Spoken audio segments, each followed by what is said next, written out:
A lot of rappers still, it seems like, want to be Tupac. They want to have his popularity. They want people to love them like everyone loves him.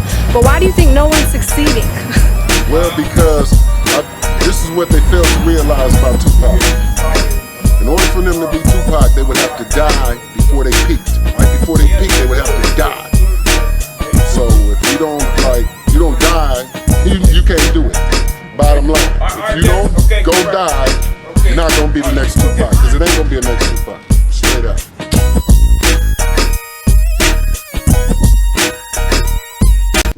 Say you scared to ride my car because you think niggas gonna be blasted at me. It ain't even that deep, baby. Thanks for joining us here at 6. I'm Denise Valdez. And I'm Brian Loftus. Metro Police confirming they searched a home as part of their ongoing work to solve who killed the rapper and hip-hop icon. 8 News Now investigator David Charnes breaking this story. David, what are you learning tonight? Right, Denise, sources telling the 8 News Now investigators this search involves Dwayne Davis, also known as Keefe D. Davis speaking publicly about the night Tupac died in videos on YouTube and in a book. Yo, YouTube, what up? It's your homie Gab. I'm in the building, and this is MAKAVELI Media.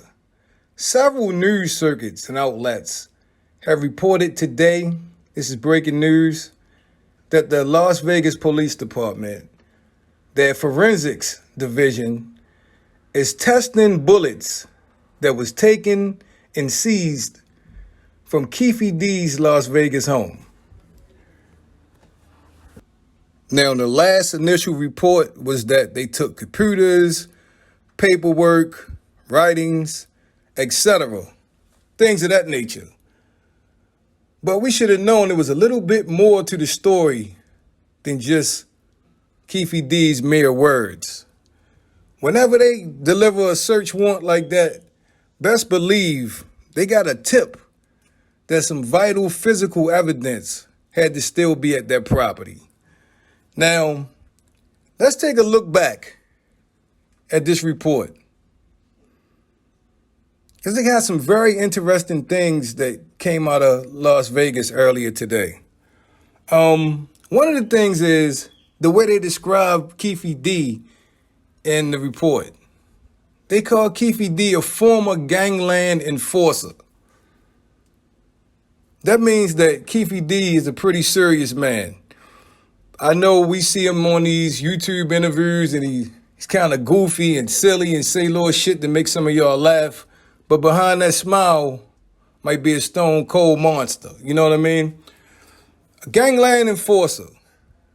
Now, we all know that since the beginning of Keefe D's confession, he always says that he provided the gun to Orlando Anderson. Actually, he first said that he tried to give it to Dre, but Dre wouldn't take it. And then somehow Orlando wound up doing the shooting. But my sources tell me that Keefe D may be investigated as the shooter. That's the breaking news to this. They looking at Keefe D from just a little bit more than a driver or an accomplice. Anytime they came to his house to retrieve the ballistics. Now, all this is alleged. Nothing has been proven, as factual right now. But let's just take a look at what we know. Now, recently, Keefe D did an interview on my homeboy, the Art of Dialogue's channel, right? And he talks about how Orlando was a kid and how Orlando didn't deserve to be beat up like he got beat up by Tupac and the Death Row entourage. He describes him as a kid, as a child, right? Then he also said Orlando was hurt, shoulder was hurt, things of that nature, had to get a sling put on his arm. Now, if you see Tupac, Suge Knight, and the Death Row entourage, a caravan of mob Pirus, right? And Death Row security and, homeboys, would you trust somebody that you consider a child or green or somebody that was even hurt to fire you off on them cats? Or would you go with a savvy, battle-tested veteran?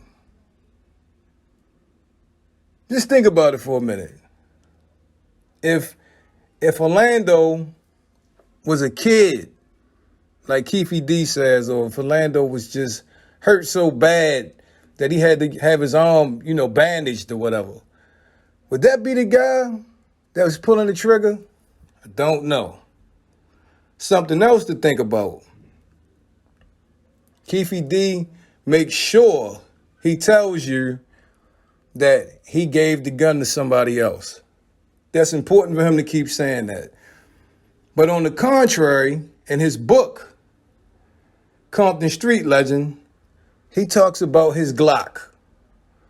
Allegedly, he talks about his Glock several times in this book. And Tupac was killed by a Glock with 40 caliber bullets.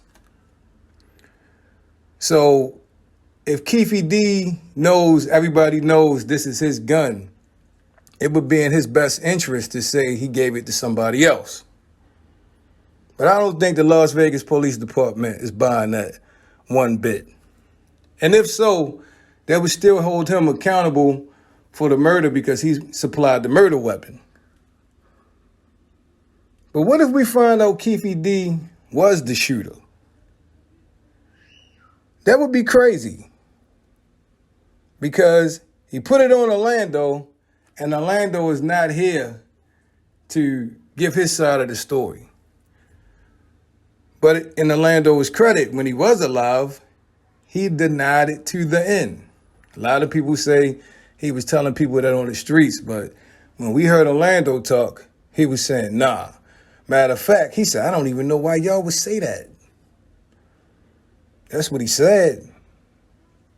And then you hear the anger Keefe D talks with when he describes what they did to his nephew. He sounded like he was ready to hurt somebody just thinking about it, right? But anyway, breaking news today out of Las Vegas. The Las Vegas Police Department has ballistics that they've taken from Keefe D's home and their forensics department for ballistic testing. And like I said, people very close to the situation seem to think, allegedly, they're investigating Keefe D as the shooter. It might be hard to pin that on him, but it won't be that hard if he still had the bullets. Why in the world would he still have those bullets for over 26 years? Why would he still have the bullets? Were they trophies? Was he showing people these the bullets that killed Tupac?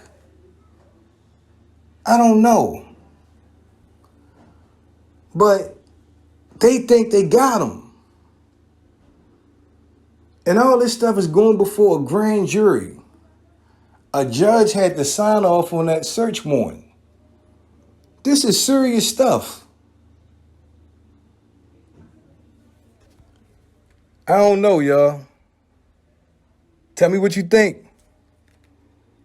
Leave your thoughts in the comment section. Don't forget to sub to the channel. This is Makaveli Media.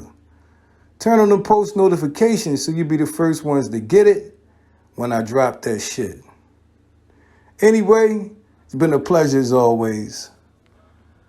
I'm your homie Gab. I'm signing off. I'm about to hit y'all with the peace.